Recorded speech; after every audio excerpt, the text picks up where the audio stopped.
नमस्कार मित्रांनो, स्वागत आहे तुमचं आताच्या ब्रेकिंग न्यूजमध्ये. मित्रांनो, मुंबईमध्ये हजारोंच्या आकड्यामध्ये प्रवासी रोज प्रवास करत असतात. मुंबईमध्ये सर्वात जास्त प्रवास हा लोकलनं आणि ऑटो रिक्षानं केला जातो. परंतु आता ऑटो रिक्षाच्या भाड्यामध्ये वाढ होणार असल्यानं मुंबईकरांना प्रवासासाठी लवकरच अधिकचे पैसे मोजावे लागणार आहेत.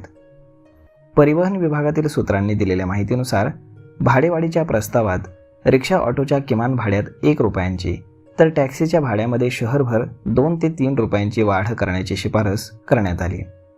हा प्रस्ताव परिवहन आयुक्तांच्या कार्यालयाकडनं मुंबई महानगर प्रदेश परिवहन प्राधिकरणाकडे पाठवला जाण्याची शक्यता आहे. प्रस्ताव मंजूर झाल्यास ऑटो रिक्षाचं किमान भाडं सध्याच्या 26 रुपयांवरनं 27 रुपये होईल.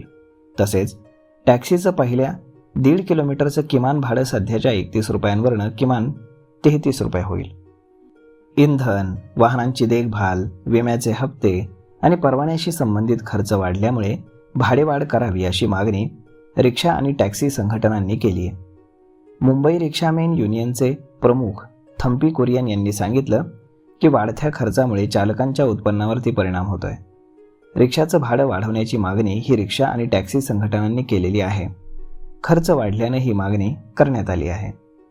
दरम्यान मुंबई टॅक्सीमेन युनियनचे प्रमुख फेडरिक डी यांनी सांगितलं की त्यांच्या संघटनेनं काळ्या पिवळ्या टॅक्सींच्या किमान भाड्यामध्ये किमान 4 रुपयांची वाढ करण्याचा प्रस्ताव परिवहन आयुक्तांच्या कार्यालयाकडे पाठवण्याची मागणी केलेली आहे. तर ऑटो आणि टॅक्सी चालकांचं म्हणणं आहे की गेल्या काही वर्षामध्ये इंधन, वाहन देखभाल आणि इतर खर्च मोठ्या प्रमाणात वाढलेले आहेत. प्रवाशांची मागणी पुन्हा वाढली असली तरी चालकांच्या उत्पन्नावरती वाढत्या खर्चाचा ताण आहे.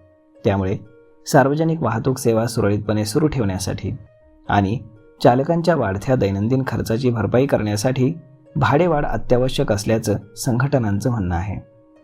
मात्र या प्रस्तावाला प्रवासी संघटनांनी विरोध केलाय.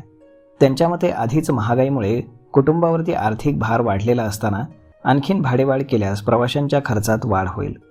मुंबईतील प्रवासी संघटनांच्या प्रतिनिधींनी सांगितलं की महागाईच्या तुलनेमध्ये नागरिकांचं उत्पन्न हे वाढलेलं नाही आणि वाहतूक खर्च वाढल्यामुळे त्यांच्यावरती अतिरिक्त आर्थिक भार देखील पडेल. तर मग आता काय होतंय ते पाहावं लागेल. परंतु अशी शक्यता खूप आहे की मुंबईमध्ये ऑटो रिक्षा आणि टॅक्सी यांचं भाडं वाढणार आहे. तर मग मित्रांनो, यावरती आपलं मत काय हे तुम्ही आम्हाला कमेंट करून नक्कीच सांगा. आणि जर हा व्हिडिओ तुम्हाला आवडला असेल तर आपल्या जवळच्या मित्रमंडळींसोबत देखील हा व्हिडिओ तुम्ही शेअर करायला विसरू नका. धन्यवाद.